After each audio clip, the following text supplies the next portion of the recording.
Hello, my name is Ethan, and I want to tell you a story that happened to me. My wife Emily cheated on me with a top manager at our company. It happened at a holiday dinner celebrating the anniversary of our company. The evening started off wonderfully. The restaurant was magnificent, the food delicious, and everyone was having a great time. Emily and I were dancing and enjoying each other's company. But then a waiter approached me and handed me a note. I was surprised but decided to read it. The note said, "Be careful. Jason plans to steal your wife away tonight." I was shocked. Jason was one of the top managers at our company and a longtime friend. At first I didn't believe it, but then I noticed Jason ask Emily to dance. They were talking animatedly about something and laughing, and then I suddenly lost sight of them. My heart was pounding wildly. I started looking for Emily everywhere. I asked the guests if they had seen her, but no one knew anything. I went out into the hall and saw Emily walking towards the restrooms. I rushed after her, but then Jason blocked my way, accompanied by two burly guys. "Ethan, buddy, why so tense? Relax, have a drink with us," Jason said with a smirk. "Out of my way, Jason. I'm going after my wife. Come on, she's a big girl. Let her have some fun. You come join us." I had to use my hand-to-hand combat skills to break free. Jason's guys went flying to the floor, and he himself staggered to the side. I dashed down the hallway, flinging open restroom doors, but Emily wasn't there. I was about to give up when I saw an open emergency exit door. Running outside, I noticed two figures in the alley. It was Jason and Emily.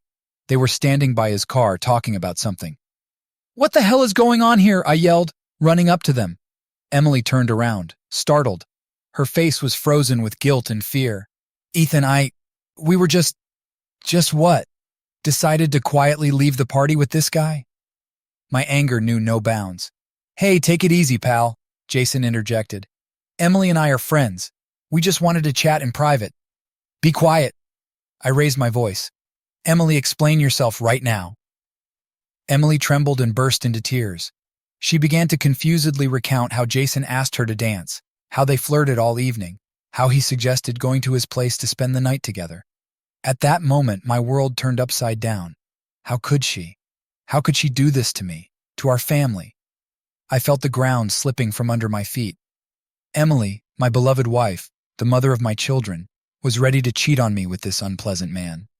I don't know how I restrained myself from punching him right then and there. "How could you, Emily? After so many years of marriage, after everything we've been through together." My voice rang with despair. "Ethan, understand, it doesn't mean anything. It's just physical attraction, a momentary weakness. I only love you." Her eyes pleaded for forgiveness. "Weakness? And you think I should just turn a blind eye and pretend nothing is happening?" "No, Emily, that won't fly." "Come on, Ethan," Jason interjected. "We all have our sins. I have a wife at home too, but you know how it is. Sometimes you want some variety. I'm sure you and Emily can get through this." "Be quiet, you're annoying me." My fist slammed into Jason's jaw. He went flying onto the car hood and slid to the ground. Blood flowed from his split lip. Emily screamed and rushed to me. "Ethan, stop, please. Let's talk calmly." "Calmly? My wife is about to spend the night with another man behind my back, and I'm supposed to be calm? How do you picture that?" "It's just Ethan. Are our relationship really so fragile that it can't withstand one mistake?" Her words hit like a slap. "So sleeping with anyone is just to you and our marriage is a mistake? Do you even hear yourself?" "No, Ethan, that's not what I meant." Emily tried to hug me, but I pushed her away. "If you leave with him now, don't come back. I can't be with a woman who cheated on me, even if it's just S." Emily froze in indecision. I could see on her face how she was torn between wanting to leave with Jason and fear of losing me. At that moment, I myself was no longer sure that I could forgive her if she took that step, but one of us had to show good judgment. "Ethan, understand, this is very important to me," Emily began in a trembling voice. "I don't want to hurt you, but I need this. Need to feel desired, needed. It will refresh our relationship, breathe new life into it. Believe me, I'm doing this for us." Her words made me ill. I couldn't believe that the woman I loved more than life itself was justifying cheating with some nonsense about refreshing the relationship. As if our feelings, our life, our vows, all this could be crossed out by one frivolous impulse. "I don't need your excuses," I said through gritted teeth. "If you want an adventure, go ahead. Just don't come back." "Ethan, no, wait!" Emily grabbed my arm, but I broke free. I hope this guy is worth ruining our family over. Good luck to you, lovebirds, I threw out and walked away. I don't remember how I got home. Everything was mixed up in my head. Pain, resentment, rage, incomprehension. How could she? Why? Do our love, our life together mean nothing to her? I poured myself a whiskey and downed it in one gulp. Then another, and another. I wanted to forget, to drown my pain in alcohol. At some point I passed out. I don't know how much time passed. I woke up to a persistent knocking on the door. My head was splitting. There was an unpleasant taste in my mouth. With difficulty, I got up from the couch and trudged to open the door. Emily stood on the doorstep, disheveled, tearful, barely standing on her feet. Seeing me, she threw herself on my neck and sobbed. "Ethan, forgive me, I beg you. I was so stupid, so selfish. You were right. An affair on the side isn't worth our marriage. I love you, only you, and I always will." Her tears flowed down my shoulder. I stood there, stunned, not knowing what to do. Part of me wanted to hug her, to comfort her, to say that everything would be okay, but another part protested. "Don't believe her. She betrayed you. How can you forgive her?"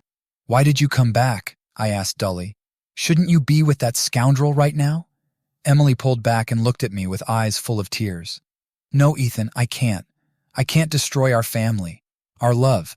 When you left, I suddenly realized what a monstrous mistake I was about to make. Jason is nothing compared to you. And what do you think will happen now? Do you think I can just forget about everything? Pretend nothing happened? No, of course not. I know I destroyed your trust. There is no forgiveness for me. But please, give me a chance to make it right. I'll do anything to win back your love." She looked at me with such supplication, with such hope, that my heart wavered. I couldn't hate her. Despite all the pain and resentment, I still loved her. "Yes," she stumbled. "But which of us is sinless? Haven't I made mistakes myself?" "Fine, come in," I said wearily. "Let's talk." Emily slipped into the apartment and timidly sat on the edge of the sofa. I settled down opposite. We were silent for several minutes. Then Emily raised her eyes to me and said softly, "Ethan, I really am sorry. I was not myself." As if a darkening came over me, I succumbed to a reckless impulse, not thinking about the consequences. But believe me, deep down, I always knew that I only love you, and I will love you no matter what. "Then why, Emily?" My voice broke. "Why did you do it? Didn't I give you enough love? Was I a bad husband?" "No. What are you saying? You are the best husband in the world. It's not about you. It's my fault, my weakness. I just wanted, I don't know, thrills, I guess. Something new, exciting. But I realized that it's all a deception. The real thing is only with you." Tears rolled from her eyes. I looked at her and saw the same girl I once fell madly in love with. The one I swore eternal love to at the altar. Am I really ready to cross her out of my life? Because of one mistake, one wrong step? No, I couldn't do it. I moved over to Emily on the couch and gently hugged her. She nestled against me with her whole body, sobbing and whispering words of repentance. And I stroked her hair and thought that maybe this trial would even be good for us. It would make us value each other more, not take our love for granted. "So here's the deal," I said, slightly pushing her away. "I forgive you. I understand that you are repentant. But we both have to learn from this story. No more dancing with colleagues at parties, no more flirting on the side, and complete honesty with each other no matter what happens. Agreed?" "Agreed," Emily breathed, looking at me with gratitude and adoration. "Thank you. You are the most amazing, most magnanimous person in the world. I don't deserve you," Emily sobbed, burying her face in my chest. "But I will do everything to become worthy of your love. I promise." We sat hugging for a long time, reflecting on what had happened. I felt relief that I had managed to forgive Emily and give us a second chance. After all, love is not only passion and romance, but also the ability to overcome difficulties together. The next day, I took a day off work. Emily and I decided to have a day of reconciliation. We went out of town, walked in the park, fed the ducks in the pond. Not a word was said about yesterday's incident, but I saw how Emily was trying to make amends for her guilt. She kept kissing me, holding my hand, looking at me with tenderness. In the evening when we got home, we made love. For the first time since that fateful evening, it was as if we were rediscovering each other. Every kiss, every touch was filled with special meaning. Passion and pain, forgiveness and repentance merged into one, lifting us to a new level of intimacy. Falling asleep in my wife's arms, I thought about how fragile everything is in this world. Even the strongest relationships, it would seem, can crack if you don't cherish them, don't work on them constantly. Emily and I got this lesson through our own bitter experience, but I knew we would cope, because true love will always find a way to win. After the vow renewal ceremony, we had a small party for friends and family.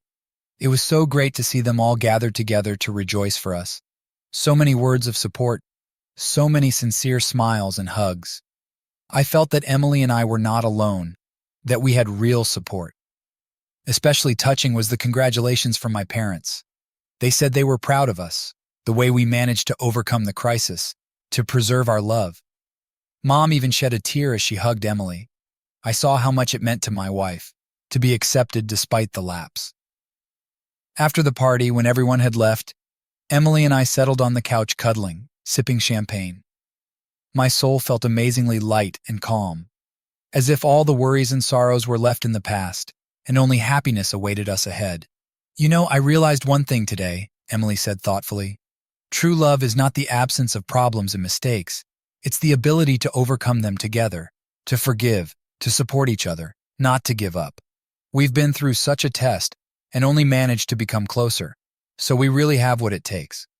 I held her tighter, feeling the warmth spread in my chest at her words. You're right, honey. We can handle anything as long as we're together. I promise I'll never let our love fade, no matter what happens. I promise too, Ethan. You are my destiny, and you always will be. We sealed our promises with a long, tender kiss. And then, hand in hand, we went to the bedroom. We had a whole night and a whole life ahead of us to enjoy our love. The morning greeted us with gentle rays of sunshine. We had breakfast on the terrace, admiring the breathtaking view of the city. A day off, no need to rush anywhere. We could just be together, talk about something pleasant. What shall we do today? Emily asked, spreading jam on a piece of toast. I don't even know, I smiled. Maybe we should go somewhere. To that nice place in the mountains where we vacationed last year? Oh yes, it was wonderful there. Emily perked up. Quiet, peaceful, indescribable beauty. Let's go right after breakfast.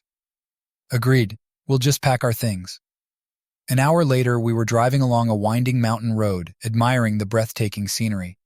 Emily, sitting in the passenger seat, was humming some cheerful tune. I glanced at her and couldn't help but smile. How much I love her after all, despite everything. Nothing had changed in our favorite cabin in the mountains since last year. The same coziness, the same charm. We lit the fireplace, settled on the soft carpet with glasses of wine. Emily put her head on my shoulder. It's so good that we have this place, she whispered. Our own little piece of paradise, where you can hide from the whole world and just be yourself. Yes, I nodded, stroking her hair. It's a reminder of what's really important. Just you, me, and our love. Everything else is vanity. I'm so grateful to you, Ethan. Emily turned and looked into my eyes. For being there. For your big heart. I don't know what I did to deserve such happiness. You deserve it, honey. For your kindness, sincerity, strength of spirit. I admire you. Every day I thank fate for bringing us together. Our lips met in a long, sensual kiss. And then we made love right by the fireplace, unable to restrain our desire. It was magical. To feel her naked skin on mine, to merge with her into one. Never before had I felt such closeness, such absolute trust and understanding. Afterwards, we lay hugging for a long time, listening to the crackling of the fire and the beating of our hearts. Outside the window, dusk was slowly thickening, enveloping the mountains in a blue haze. Tranquility and peace were spreading in the air. The next day, we took a long walk around the area. We wandered along narrow forest paths, inhaling the intoxicating scent of pine needles. We climbed rocks to admire the views. Emily gushed about her impressions, and I looked at her and felt my heart fill with warmth. In the evening, having returned to our cozy little nest, we prepared dinner together. It was so great to help each other in the kitchen, to joke around, to fool around like in the good old days. No tension, no baggage from the past, only sincere joy at being together.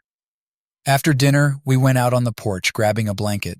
The sky above us was dotted with myriads of stars shining with a cold, mesmerizing light. We lay on the blanket, huddled together, and were silent, enjoying the moment. You know what I'm thinking about right now? Emily broke the silence. Hmm? About how incredibly much I love you. She turned her head and looked at me. Playful sparks danced in her eyes. And how happy I am to be your wife. Emily, I pulled her to me and kissed her tenderly. You don't even realize how much this means to me. To hear this from you after everything. You are my life, my soul, everything I have. And you are mine, Ethan, forever. We lay under the starry sky for a long time, hugging and listening to the sounds of the night forest. And then, when the cold still drove us inside, we made love, slowly, tenderly, with all the tenderness we were capable of.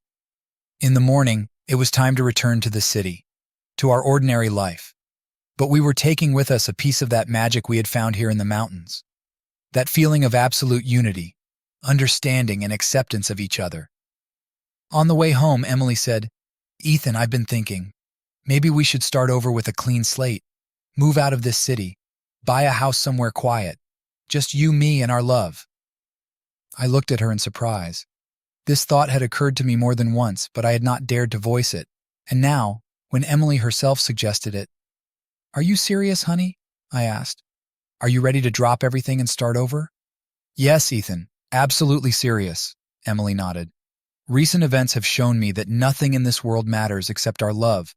Not a career, not material goods, not the opinions of others, only us. And I want us to build our life the way we want it, without looking back at other people's standards. I thought about it. There was wisdom and courage in Emily's words, which I had always loved about her. And wasn't that the kind of life we had once dreamed of? Simple, quiet, filled with love and mutual understanding? You know, you're right, I said slowly. We should have made our love the main priority long ago, to build our own world in which there will be only us. Yes, Emily, let's do it. Let's get out of here and start all over again. Emily beamed and squeezed my hand tightly. Thank you, honey. You make me the happiest woman in the world. We'll make it work, you'll see. Of course we will, my love. With you, I'm ready for anything. The next few weeks turned into a whirlwind of hassle and packing.